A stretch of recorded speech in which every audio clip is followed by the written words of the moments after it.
And we are live. So why don't you go ahead and introduce yourself? I am Tiffany Rowe, and funnily enough, I actually met Charlie, gosh, I'm going to age myself, but like 30 years ago, It's a give little or bit take. more than that, A little. but we won't say. So I was thinking about that. I was like going, oh man. No, it was, yeah, I guess it was about 30 years ago. So, yeah. So, yes, actually, yeah, she was, you were best friends with Megan Rourke. Shout out to Megan, and used to come along and cheer us like, yay. And so Yeah. when I was coaching softball with her mom. So fun, so fun. And then we came across LinkedIn decades later. Again, sorry with the aging, but That's okay. super excited to be here. Thank you so much for having me. I am very excited to have you, and we'll go through the whole thing because part of it is because of what you have done over the last 12, 15 years. And so we'll talk about that because I think that's going to be super relevant. But first, let's talk about you grew up here in Pleasant Hill. I did. And take it away from there. Yeah, absolutely. So born and raised in Pleasant Hill, actually graduated from College Park High. So Go always, Falcons. yeah, always knew that DVC was in my future. It was right across the street. But I will share that, growing up, I always wanted to be in staffing. Mm-hmm. Sorry, not in staffing. Always wanted to be in the medical field. Yeah. So always wanted to be a pediatric nurse practitioner. So like growing up, I wanted to help people. Mm-hmm. Was like really excited about that, what that looked like. So, went to school, graduated.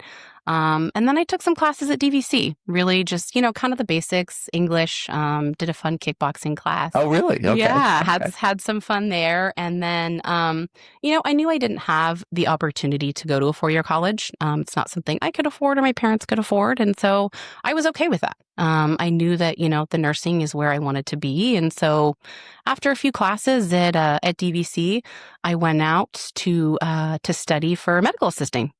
So got into that, went to Western Career College, which I think actually now is Carrington College. Yes, and it's right next door to College Park. Yeah, that's so funny. I loved it. It was a really fun program. I got in. I was like, okay, this is my start. It was great. But then unfortunately, after I graduated, getting a job was really hard. I had my medical assisting certificate and that was great, but I didn't have the experience. So started looking for opportunities, and I got to join at a dialysis center. Kind of worked at like a patient ward in the front, just, doing some admin. And then I had the opportunity to become a patient care technician, which is essentially like taking people on dialysis, taking them off, monitoring them, with the assistance of an RN. First couple weeks, I realized how hard it was. I had no idea, as I developed these relationships, how hard it was going to be to see somebody come in for their treatment a couple times a week and then not show up. Couple days in, I watched somebody code and white sheet over and being rolled out. And at that moment, I was like, wow, this is not... I knew it was going to be hard, but I didn't know it was going to be that hard, And so I did that for about 18 months. And then I had the opportunity to work for a cancer center as an actual medical assistant. Oh, man. Which, again, I knew it was going to be hard. It was going to be hard. And then it's like, oh. But it was much harder. So, and I went to school. I paid this money. I really wanted to go through with this and really work as a medical assistant. So got in, I got to, do the blood draws and the injections and patient check-ins and even got to assist with some bone marrow biopsy procedures, which was, like scary. But again, it was those relationships. We've had these patients that would come in 2 or 3 times a week. And one patient I remember specifically, younger mom, probably mid-20s, had 2 young kids. And one day she just didn't show up for her treatment.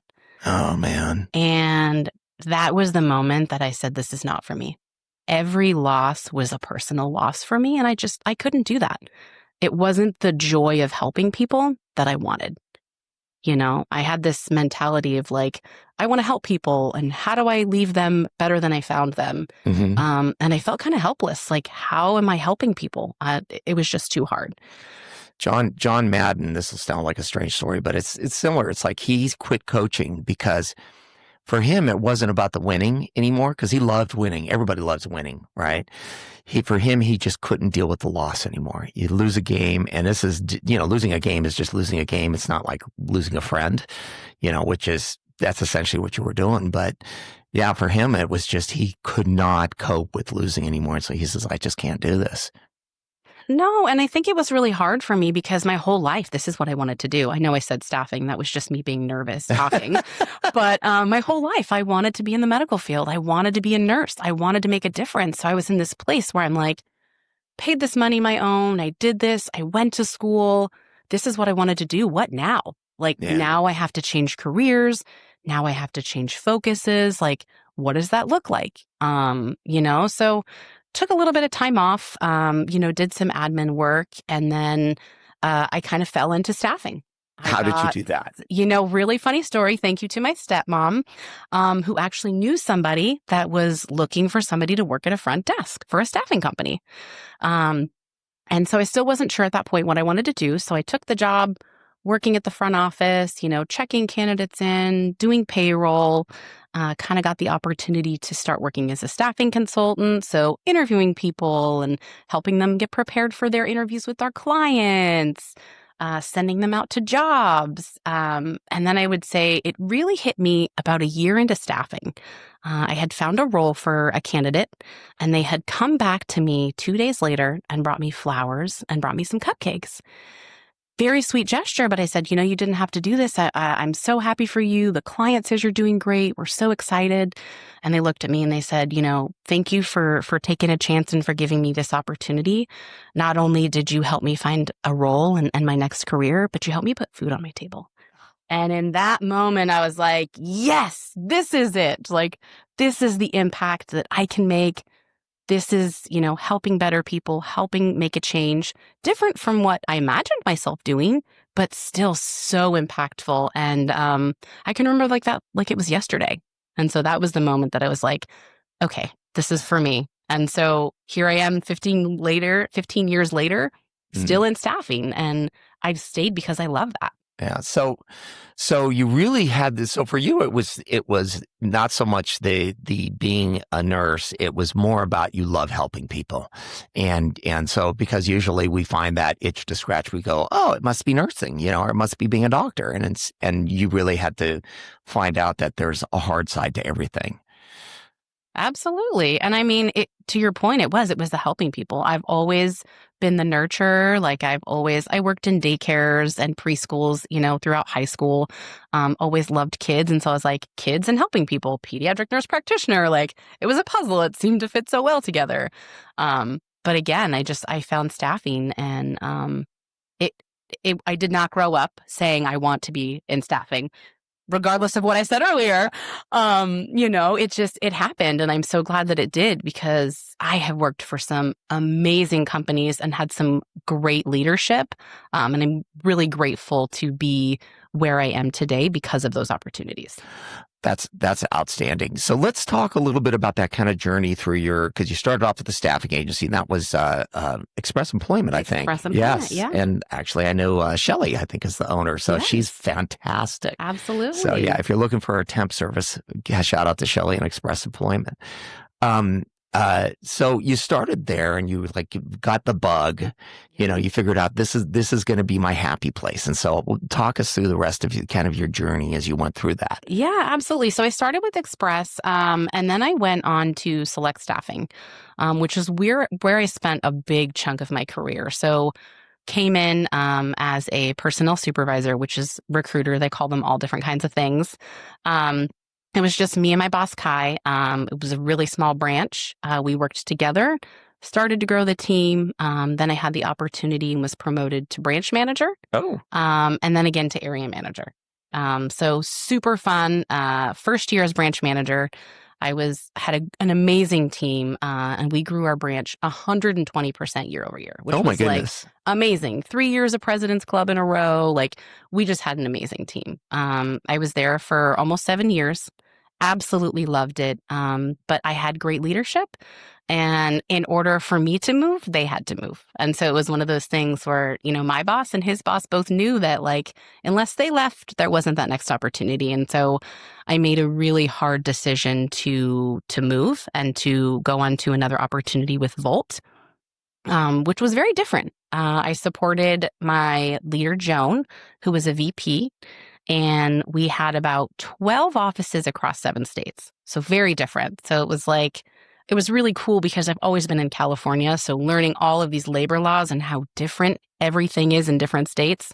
California is much more strict when it comes to those employment laws. So in order to kind of help interact with all these different offices, you actually had to learn the labor law in every place where there's an office. Is that right? I didn't have to learn it specific. We had HR partners, but I had to know about it because what I was doing was supporting those offices and ensuring they had the recruiting plans, ensure that they were up and ready and had those pipelines to support whatever business they had. And business was different in every state, right? Mm-hmm. And so I think for me, that was the big challenge, but also really fun because everything was so different. And learning to work with those different businesses and working with all of those teams and really helping them grow was super fun. It was a really, really exciting opportunity. But the travel was fun until it wasn't fun anymore. Been there. It's great. And then it's like kind of like, oh. Yeah. Oh, super fun. I have this hotel and I can, just watch TV and do my work and super exciting. But then it was like, I miss my son. I want to go home. I want to see my family. And so that was when I had taken the opportunity to really take my next step. And that's when I found Starbucks. So everybody's going to want to hear about that. So you went from Volt to Starbucks. And so what was that transition like? Well, I knew I wanted to work for Starbucks. I really got to that point where I was like, okay, this travel's not for me. And where do I want to be? And like, where's the company that I want to work for? Like, I'm ready to find my career. So I started, researching companies, figuring out what their cultures were, what their values were, what aligned with what I was looking for, right? And so one of my best friends, she worked for Starbucks and she was a district manager and she always said amazing things about the company. And in my last role at Volt, funnily enough, when I wasn't traveling, I had the opportunity to work remotely. And I would always find myself in a Starbucks. Like some days I'd get in my car, Charlie, and I'd just show up at a Starbucks and I didn't even realize that's where I was going because I loved being in Starbucks. And so I was like, this is where I want to be. Like, this is a company I want to work for. Like, if the interaction as a customer is this great, like, hire me. Like, where do I sign on the dotted line? So applied for a couple roles, didn't make much traction. And so I was like, it's time to really start that networking piece. So I connected with as many people as I could at Starbucks. My last manager, Jody, I kind of stalked her. I'm sure she'll admit that. I reached out over and over again. We had these connections. I think probably it was like 5 or 6 months we connected, having these conversations until something came to fruition. And so super excited to join that team. I was like, this is where I want to be. Loved the culture, loved the team, the environment, everything about the company. And really, I thought that's where I was going to, retire. My goal was to start as a recruiter and grow my way up through the company. But unfortunately, I got laid off. Oh. And that was a really hard hit for me in more ways than one. First of all, I was like, this is it for me. I don't have to look for a job again. This is where I want to be. I'm going to grow. People would say, where are you going to be in 20 years? And I would say, here. I don't know what I'm going to be doing, but I'm going to be here because this is where I want to be. So back to that, like, okay, I have to start over again. Timing was rough too. I had bought a house. I think I signed my closing docs like 2 weeks before I had gotten laid off. So It was like, okay, this is going to be rough. How do I navigate this? Yeah. Well, let's take a moment to talk about that because I know I've been laid off a few times, man, and it can be soul crushing. Because I know when I've had it happen to me, sometimes it's been like, yeah, that's fine. I'll go find something else. And then there's been times where it's just like, it was kind of like, this is my forever job. And then now I'm pounding the pavement and you got to take that time to kind of regroup. So what was that time period for you like? It was a busy time. Again, I just moved into my house. And so I was like, okay, this is a hard hit. I actually got the call on my son's 10th birthday. So that was just like, insult to injury, right? It happens. And so I just took some time to think about like, what's next? Like, left the company in great terms, had nothing but good things to say about them, but I had to figure out what was next. But I didn't want to rush into that because for me, that was where I was going to be. That was my career. I didn't want to go find a job for the sake of having a job. So really for me, I had to think about that. It was an opportunity for me to get settled into my house, an opportunity to spend some time with my son during the summer, which was great because, Yep. I'm not a teacher, so I don't get that summer off. Yep. Usually I'm working. So he was really excited about that. But for me, I knew I still wanted to be in staffing. I still wanted to help people find their roles. And so, I updated my LinkedIn. I started, putting feelers out there, but really took some time to figure out what that next step was because I wanted to make sure it was the best career move for me. Okay. So, and we're going to come back to that because I know like when I was not this position, but the position before is like I was using that my LinkedIn profile at that point to move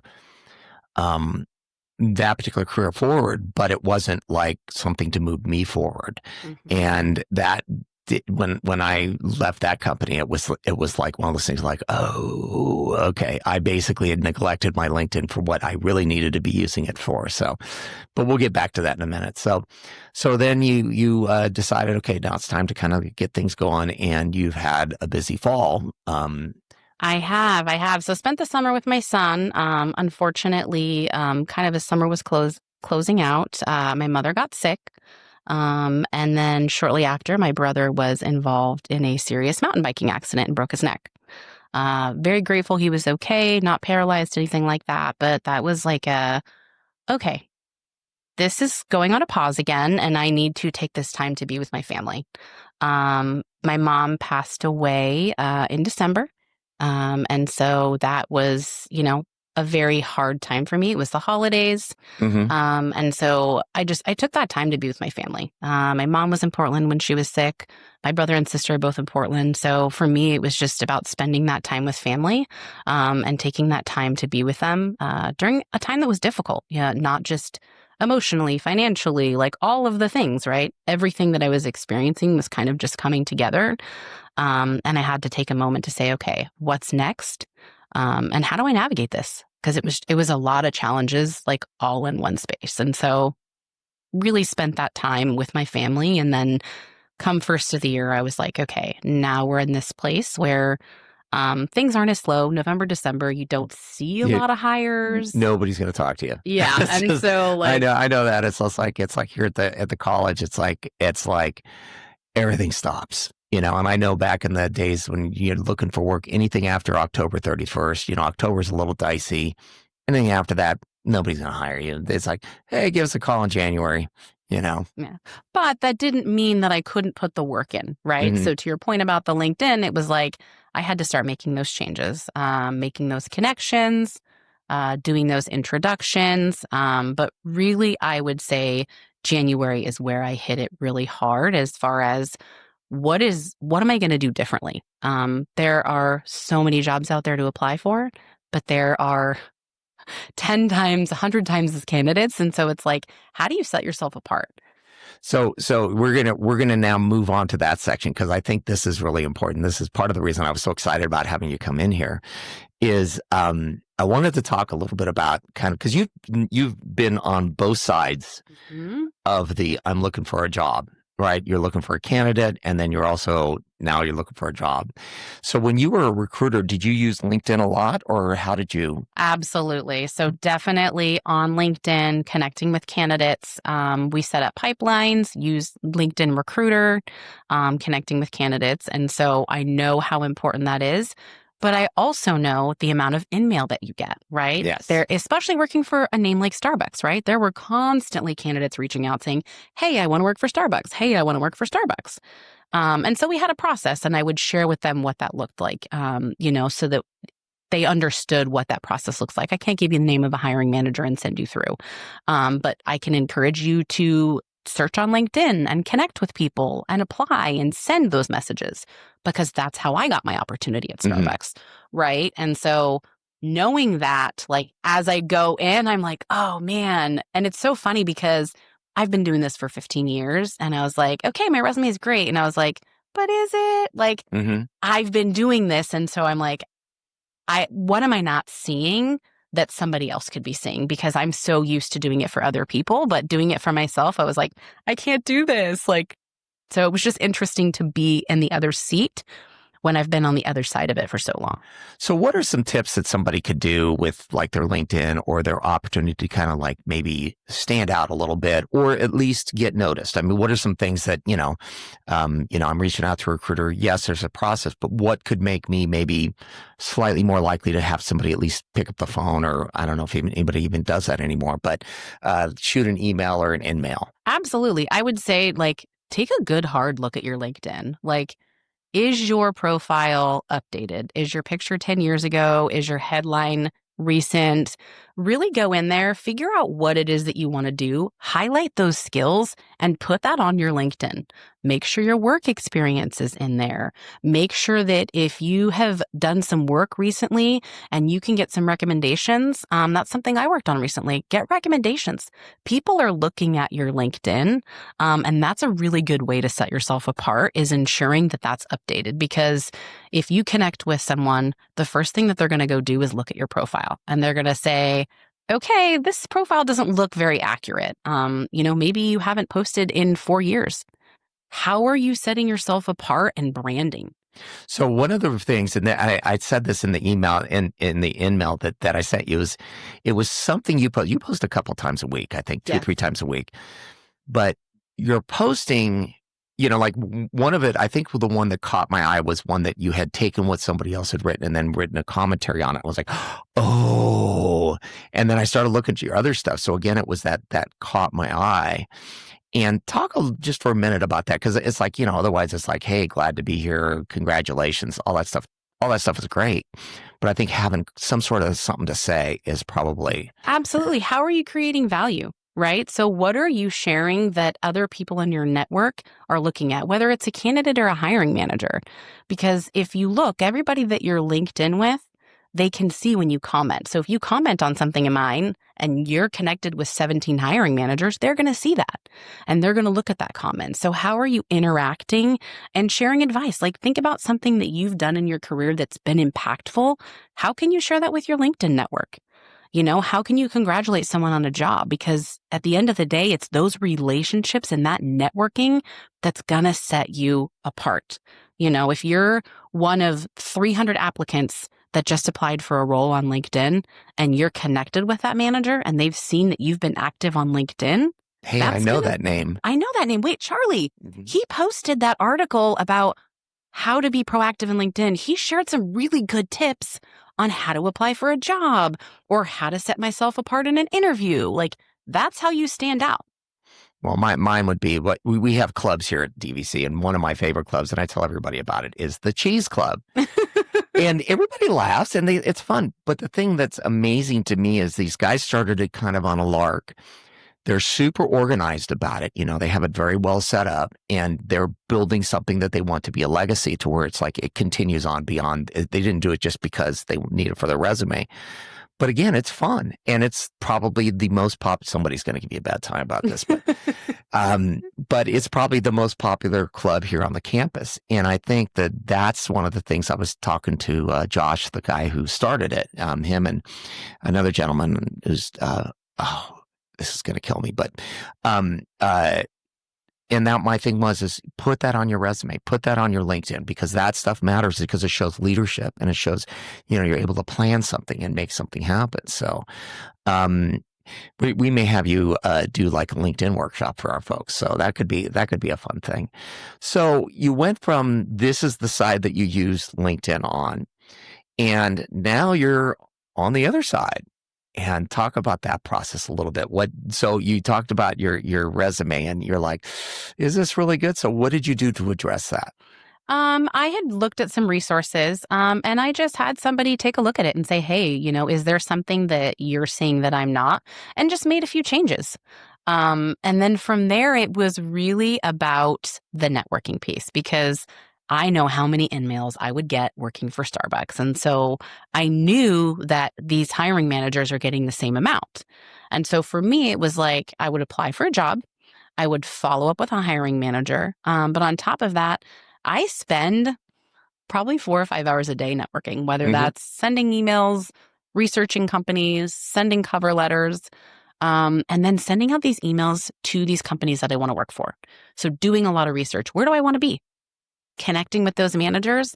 And it's not a one and done. Hey, my name's Tiffany. Here's my background. Okay, great. They get 1,000 of those messages a day. Sending a follow-up. And I'll tell you, it was getting a little bit discouraging because probably over the last couple weeks, I'll say I sent out over 300 messages. But this last week or so, I was on my third follow-up. And so I had 2 great calls last week with like directors of recruiting who said, hey, I'd love the opportunity to connect with you. They don't have any current roles, but we had great conversations. I shared my background. They wanted to send my resume on. That had nothing to do with an open position. I didn't apply. It was being persistent and highlighting what I could bring to their organization and how I could be impactful, which resulted in that conversation, which will hopefully result in more conversations.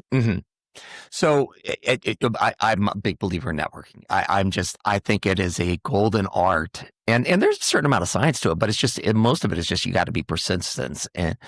And so how did you determine what you bring to the organization? Because that's one of the things that I think too often it's like we go, well, I show up on time. Okay, that's great.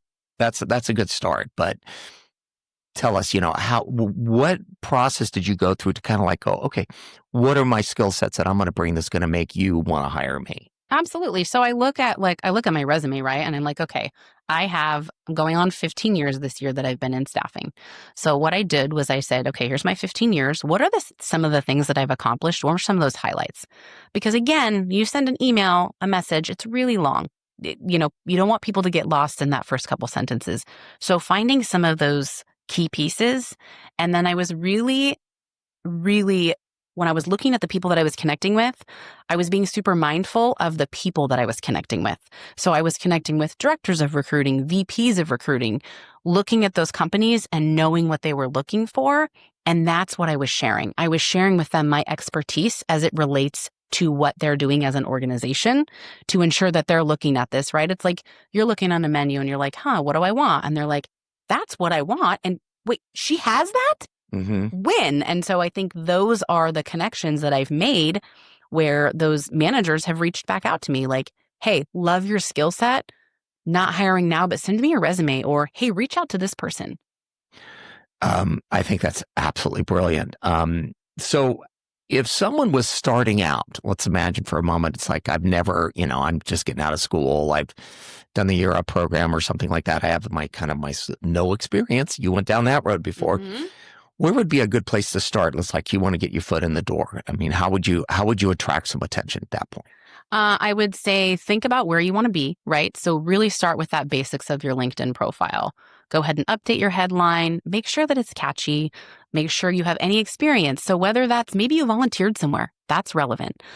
Get those recommendations, even if it's from one of your professors. Highlight what you've done and put that on there. And then there's learnings that you can take. So right now, I'm taking a bunch of LinkedIn learnings and adding those to my profiles. So whatever that you can do to make yourself shine. And then again, it's that networking. So if this is the field I want to be in, how am I connecting with people that align with where I want to be and doing those introductions, and then creating a presence on LinkedIn. Whatever value you can bring that people are going to start interacting with, have that name be known.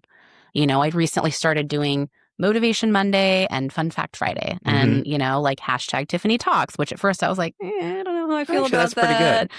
But now it's like, people are going to look for that, right? And that's my hope is that there's someone somewhere, even if it's one person that's like, that was really impactful. I appreciated that. See, you're on a podcast because of that. Well, I guess it worked, I'll take it. I'll take it. And it wasn't necessarily hashtag Tiffany, Tiffany, what was it, Tiffany Talks? Tiffany Talks. I added that afterwards. Okay. But I actually kind of like that.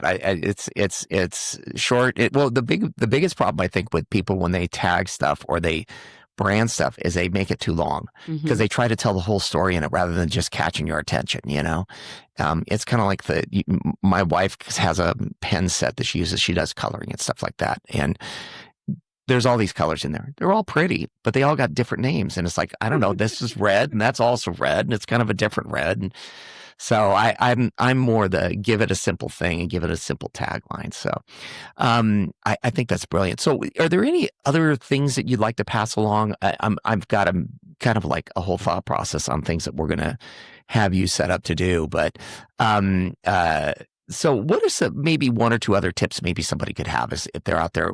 I know persistence is going to be the one. So how long is it usually taking you to kind of turn over the stone as far as going from, okay, I need a job to, okay, you got an offer in your in basket?